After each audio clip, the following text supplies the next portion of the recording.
बहुत समय पहले की बात है। एक गांव में बहुत ही शातिर चोर था। वो चोर जब तक किसी घर में चोरी ना कर ले तब तक उसे चैन ही नहीं मिलता था। वो चोर अपनी इस आदत से बहुत परेशान था और उससे छुटकारा पाना चाहता था। लेकिन गांव में रहकर वो ये आदत नहीं छोड़ पा रहा था, क्योंकि जब भी उसका मन करता वो रात होते ही किसी ना किसी के यहाँ सेंध मार ही आता। अपनी इस आदत को दूर करने के लिए उस चोर ने गांव से दूर जंगल में जाकर रहना शुरू कर दिया। कुछ दिन जैसे तैसे उसने जंगल में बिताए, लेकिन चोरी किए बिना उससे रहा नहीं जा रहा था।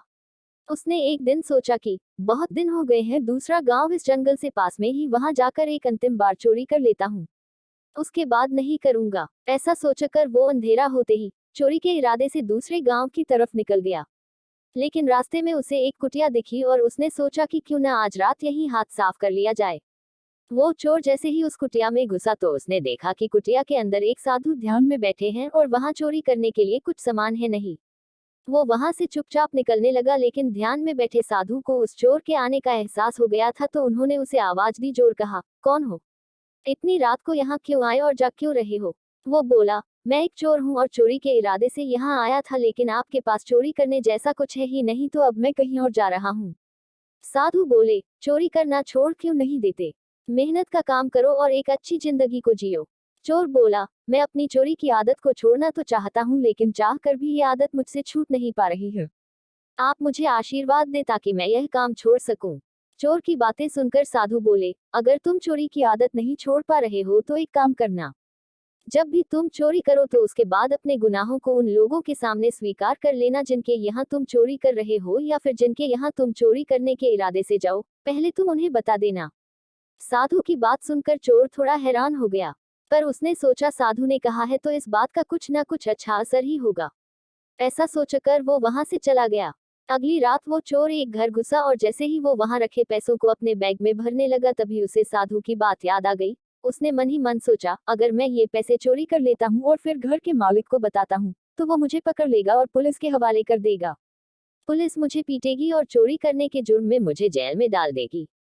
जैसे ही उसके मन में पुलिस और पिटाई की बात आई तो उसने अपना मन बदल दिया और चोरी किया बिना ही वहां से भाग गया।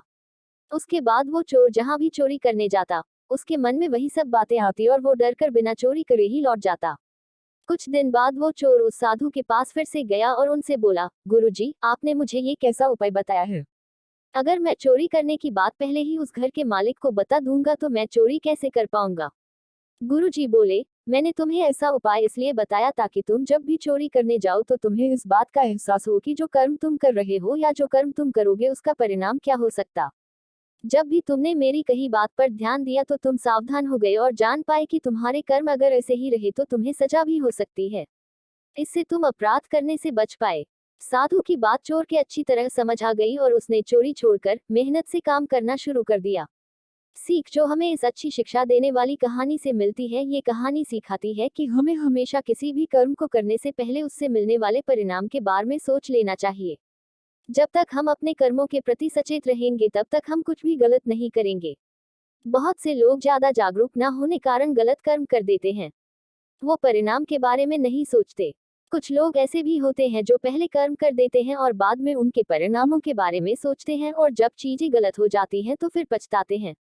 अच्छे कर्म करने से पहले जब आपके उसके परिणाम के बारे में सोचेंगे तो उसके परिणाम भी आपको अच्छे ही नजर आएंगे, और अगर किसी बुरे कर्म के परिणाम के बारे में सोचेंगे तो उसके परिणाम भी आपको बुरे ही मिलेंगे। इसलिए जब भी कुछ करें तो 2 मिनट रुककर जरूर सोच लें कि जो आप करने जा रहे हैं उसका असर आपके और आपसे जुड़े लोगों की जिंदगी में कैसा पड़ेगा। आई होप आपको इस शिक्षा देने वाली मोटिवेशनल कहानी से कुछ अच्छा सीखने को मिला हो।